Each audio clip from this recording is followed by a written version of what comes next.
Hello, lovelies. Hello, family. This is Kimberly Purpose, and welcome to my channel.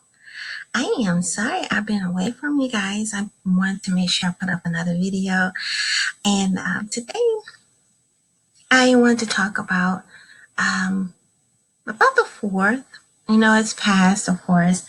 It's still July, but I want to hurry up and talk about how, as Indigenous Aborigines, aka African Americans, we should be celebrating other holidays besides the 4th of July. You know, the 4th of July is the celebration of what happened with colonialism, and it sort of glorifies the oppression of our people. And instead of celebrating the negative side of history, you know, as it applies to us, you know, we should start celebrating our own victories. And I believe when you celebrate your own victories, you are bringing positive flow of energy, more positive affirmation towards yourself. And I think it's a positive. You know, you're like connecting to your ancestors and bringing empowerment. That's the best way to describe it. Empowerment, enlightenment, a sense of identity and connection when we actually celebrate the victories during the Indian Wars. Oftentimes, this is not mentioned in history books. Everything has been completely brainwashed or whitewashed. Some people like to say whitewash or whited out. There's some people on YouTube that call it whited out, like the Watchmen Report. I watch their videos as well. And when that happens, you know, our history, our culture, our identity has been erased. We oftentimes forget who we are and what we have accomplished throughout history. And that's why Caucasians always want to celebrate their victories. It's like a way of bringing enlightenment and empowerment to their people. And that's what we need to be doing for ourselves. And no, due to the oppression in this country and colonization, we were not allowed to celebrate our victories. But now, this is a perfect opportunity to start identifying and learning more about what our people have won and accomplished, you know? And it's something that we should be celebrating every year. So I found this interesting article. I believe this is an essay. It's on Zocal PublicSquare.org, and it goes over the history of one of the victories that's often ignored in history and scathed over. You know, it's bad enough that the pictures are gray washed to the point where, you know, they have the Indians looking like they're Caucasians or mixed, you know, with something else other than indigenous or being melanated or black, you know, what are so-called black or Negroes. But, you know, the original pictures from the 1500s and 1600s shows people that look more like us.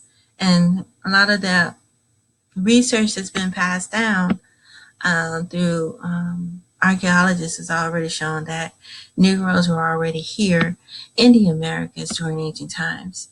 And they ignore that. But we do know the truth. And every time we should be enlightening our people and letting everybody know about this. But this article here is called The Biggest Forgotten American Indian Victory, which we remember little Bighorn. That wasn't a battle that was led to the first congressional investigation in the United States. Let's drill down. It says here, a view of the mummy towns destroyed by General Harmar, October 1790. See? And these are the Indians, and this, once again, is on the East Coast. They had the Shawnees and the Delawares, and I can't hardly read this very well, but they have all the tribes here that were fighting in these wars. Let's drill down. This article was published on June 9th, 2015, and it was written by Colin Calloway. It's my first time reading this article, but I'll be reading it with you guys. It says here, in less than 3 hours on November the 4th, 1791, American Indians destroyed the United States Army, inflicting more than 900 casualties on the force of some 1,400 men. Proportionally, it was the biggest military disaster the United States ever suffered. It was also the biggest victory American Indians ever won. Yet it was quickly consigned to the footnotes of history. Exactly. I never heard about this particular war, and it's amazing. I find it interesting that this war took place on November 4th. And see, instead of celebrating July 4th, we should be celebrating November 4th. Have some sort of memory, commemorative celebration to celebrate the victories of our people, of the Indigenous people. And this is something that we should be celebrating. You know, it brings enlightenment, it brings acknowledgement to our ancestors. It's a great way of bringing positive flow of energy and an excellent way of having more affirmations um, given upon ourselves as opposed to giving our powers and positive flow of energy into the universe back to the enemy. So I think this is an awesome idea, maybe doing some sort of kind of like ritual, um, maybe having dinner with families, just celebrating and sharing stories about this war, showing that we too have won and fought in wars that have brought victory upon us and bring more positive flow of energy and empowerment for ourselves to believe more inside, into ourselves, um, to have the more of a willpower and a sense of identity of connection of who we are. But it says here, let's continue. It says, unlike the much more famous Battle of Little Bighorn in 1876, when American Indians annihilated, I'm sorry, I'm a little sleepy, you guys, annihilated George Armstrong Custer's command, which was nothing epic or historic at the disaster 1791.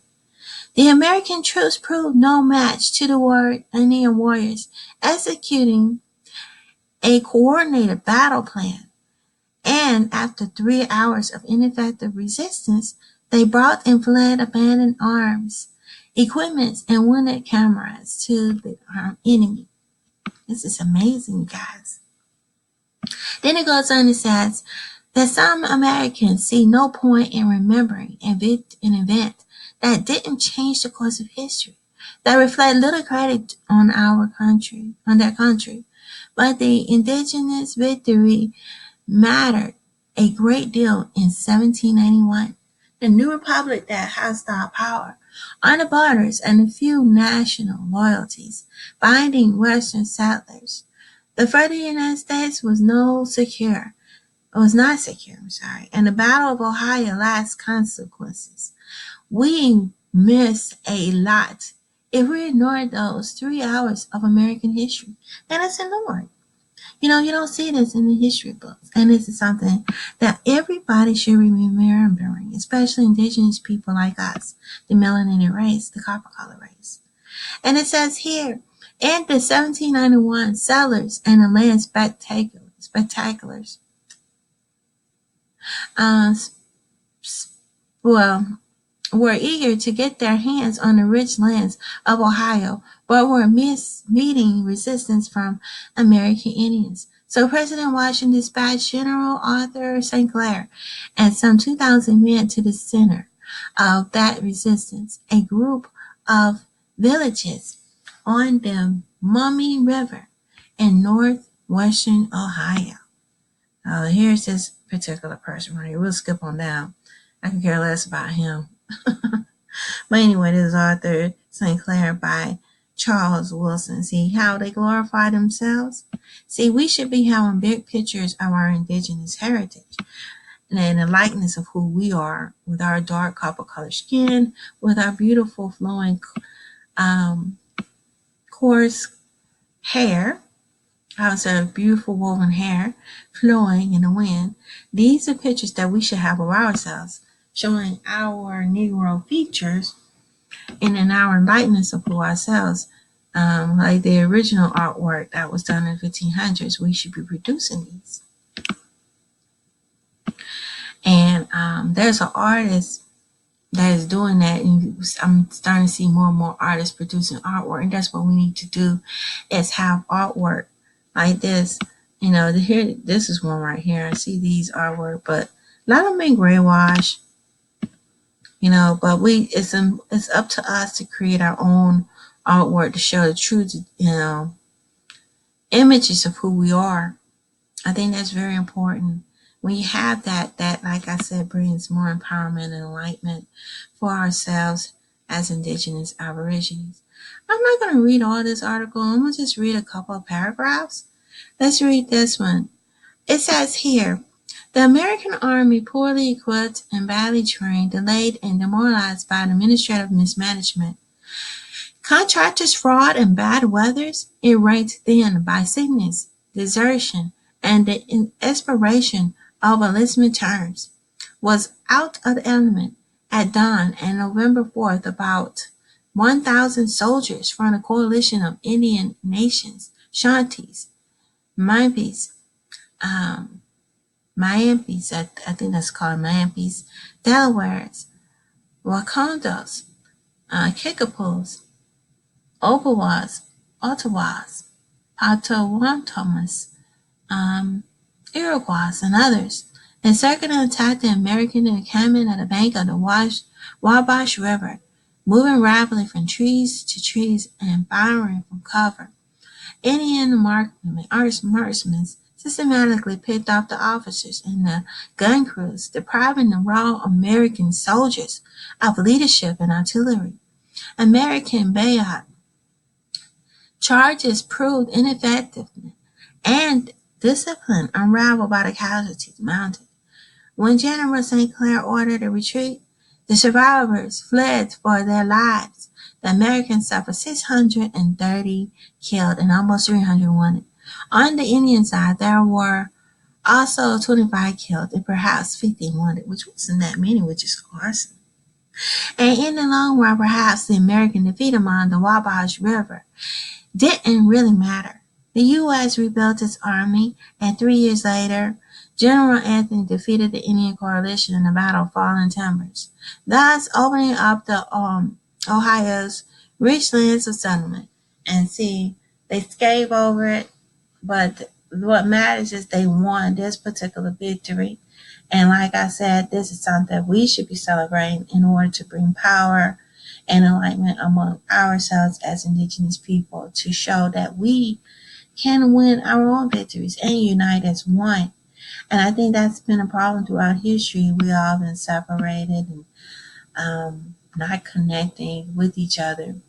We got to learn to love ourselves and have self-love, have self-pride, and have some sort of identity. I think a lot of our history being so grey-washed and erased to the point where we have forgotten who we were as Indigenous people, and actually globally.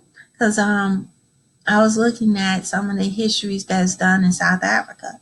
They were trying to do this same stunt that they did here in the Americas, is graywash their history and try to make it look like that the Greys were indigenous there. But a lot of the people who were living and who lived in the past and knew their history and their culture and were real connected to their indigenous root didn't allow that to happen. They didn't allow them to flood their educational system with all these lies and propaganda. As that, unfortunately, here in the United States, a lot of people were deprived from writing, reading, and writing, getting their education for hundreds of years here as Indigenous people. We weren't allowed to learn English like we should have. And they were allowed to write the narrative for so long, to the point where everything has been erased. And you see it still throughout the media, where it's been flooded with nothing but Caucasians with their face on everything, and having mixed people that are, more on a pale hue, make it possible for them to continue this narrative going this propaganda. And this is how they do it, through the media, the flooding of the media, and putting their own images on things that has nothing to do with them. Now you see nothing but $5 Indians in the so-called civilized tribes, when the original people were not that color. They were dark complexion people. They were us. The original people were us. And I was just looking at the lies trying to say that the Paleo Indians were grays and were mixed pale race people, that they all came from Siberia. Now all of us know that the people, Mongoloids, came later. They were not here first. The indigenous aboriginals are here. That even the artwork that they show people with afros walking around here during the 1500s and before. So we were already over here. And um, that's why it's important that we unite in our efforts. And I was also thinking too, I used to be upset about them saying African, but sometimes I sort of think about it. I say, maybe that's not a bad thing. We should be calling ourselves one race of people, one race, the melanated race. You know, all of us throughout the diasporas need to connect together as one. And that's the only way we can bring empowerment to all of us, all of the melanated race. You know, I sort of don't like Africa's as the word for all of us, because I felt like that was a name that was applied to all of us by the Caucasians. And when we originally were called the Ethiopians, because you look at the ancient texts, ancient books, a lot of them say that the African Americans, the Negroes, did not look much different from the Ethiopians. And Africa used to be called, all of Africa, the continent, used to be called Ethiopia at one time. And then all of a sudden it was changed by Caucasians. And I'm not sure what the name is. I think Dane Calloway go over the names of Africa, the meaning behind it, the definition. But I just noticed that a lot of the words that the Caucasian use in the English language have hidden meanings behind it, and that can be, have double meanings pretty much. That can be uh, sort of like having a spell binding effect. I talked about in the past in other videos how, you go to school, you learn spelling, which I thought was odd, and then spell binding, using words to create meaning behind it in order to bring enlightenment into the universe. And some of these words are negative. That's why I say I don't think we should be calling ourselves black, because especially from the English language, we're gonna call ourselves that, or a different color. This class system according to colors and race. I feel like is was all made up. It's not that they came with. It's just a caste system that was created in order to keep, the indigenous people suppressed. And the word black has so many negative meanings behind it. And that's what they use it for, in order to speak negative energy um, into the universe for the indigenous people. And that's why I feel like we should not be calling ourselves that. I still don't.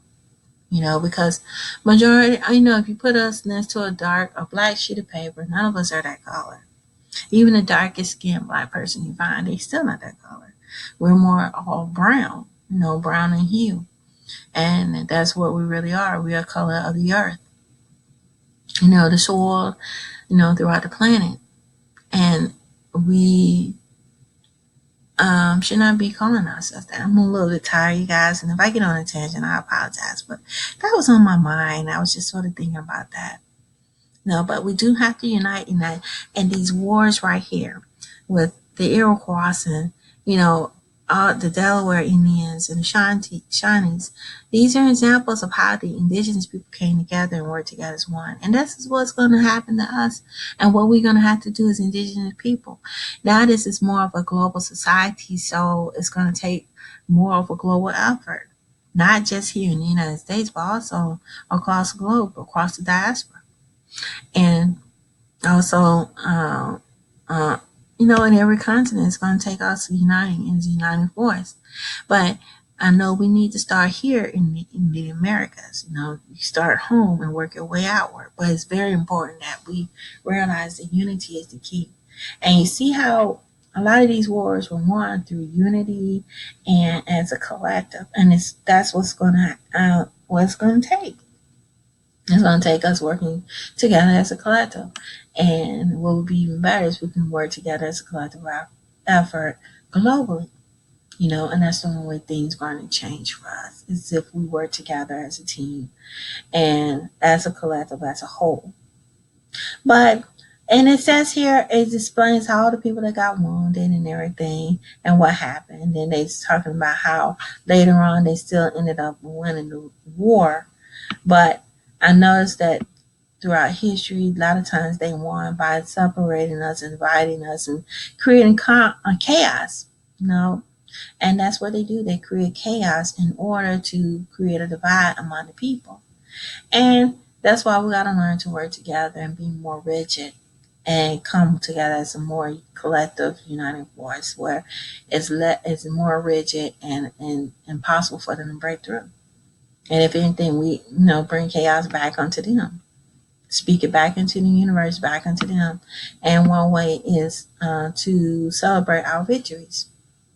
And I think that's what I'm going to do. I don't know if you all going to do it, but this is one of the victories. This is the date that we should be putting on our calendars is November 4th as a celebration for our people.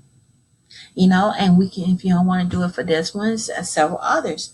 We should go through and look throughout all the histories of the indigenous people in the Americas and all that, the indigenous people all over the globe.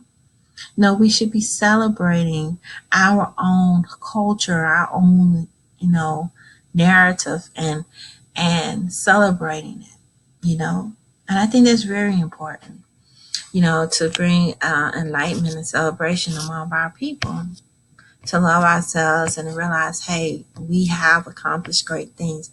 And here go another picture. It's been completely whitewashed. They still trying to make the indigenous people look like they were Caucasians, and you and I all know that the indigenous people were not pale skinned. They were more of a copper colored race. They were melanated. They were darker complexion. And I noticed that they took all the artwork that was original and bleached the skins to try to make it look like they were Caucasians, because Caucasians want to steal the history and culture like they always do on everything we do for themselves, by themselves, for themselves, in other words. But this article goes on. I'm a little bit tired tonight. This is going to be conclusion of this article. I may come back later and do another part 2, but I just wanted to touch on this video. I want to see what you all think. Should we be celebrating our own history? Should we come up with dates that celebrate and glorify the victories of our indigenous ancestors? I think that is very important. We should be doing that here in the United States, especially this is a great beginning for us. A great start to bring a positive, more enlightenment among ourselves. And I think this should be done globally. Countries all over the globe, not just here in the United States. We should be doing that. The people from the islands should be celebrating their victories. The people from Australia should be celebrating victories. The people of Africa should be celebrating all the victories of our ancestors that won, the wars that our ancestors won. These are what we should be celebrating, put more emphasis in creating artwork. And I think that's very important. I don't think we do that. And I think we need to have artworks depicting ourselves in our own image, our victories and everything, drawings, artwork, having our own ceremonies, and giving thanks to our ancestors, because we are not doing that. A lot of us are still depriving who we are, and saying, "Oh, I'm not indigenous here. I'm not an Indian." The Indians were the Negroes. So I'm sorry. There were Negro Indians here, and when we don't celebrate them, it's like a slap to the face to our ancestors. ancestors. All the things they have done. We just sort of deny who we are. And it's sad. We can't see who we are because everything's been so brainwashed. And it's like, even to this very day, a lot of the stuff that we do is still being brainwashed. Our creativities, the inventors that invented things, the black inventors, the Negro blacks that invented um, the science, the technology, including the music, and a lot of stuff that we created is constantly being brainwashed. You see that with rock and roll. We created that. But now you see nothing but Caucasians, and then they say, "Oh, that's something we create, country music." We were doing that first, but then they came and started doing it, and they brainwash it to the point where, oh, everything we do is all of a sudden theirs, and then they want to put their face on it. The Cowboys were originally Negroes, and now they want to put Caucasians as cowboys, and you see it throughout the movies. They flood the media and try to paint this image that they were the ones who done all of these things, and this is how it's done.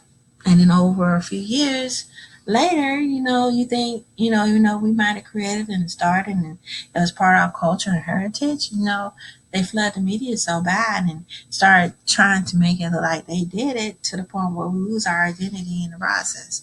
And that's how it's done. And this is all what they did too for the indigenous aborigines, the Indians. These are our cultures, these are our identities, and these are the things that we should be studying and worshiping.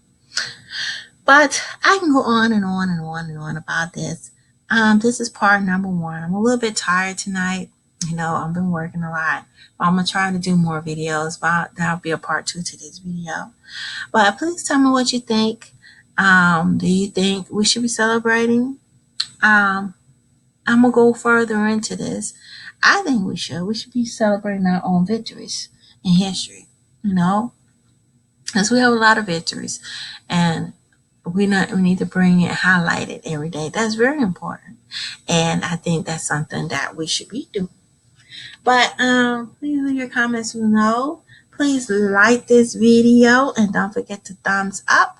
Until next time, love and peace, family. Bye bye.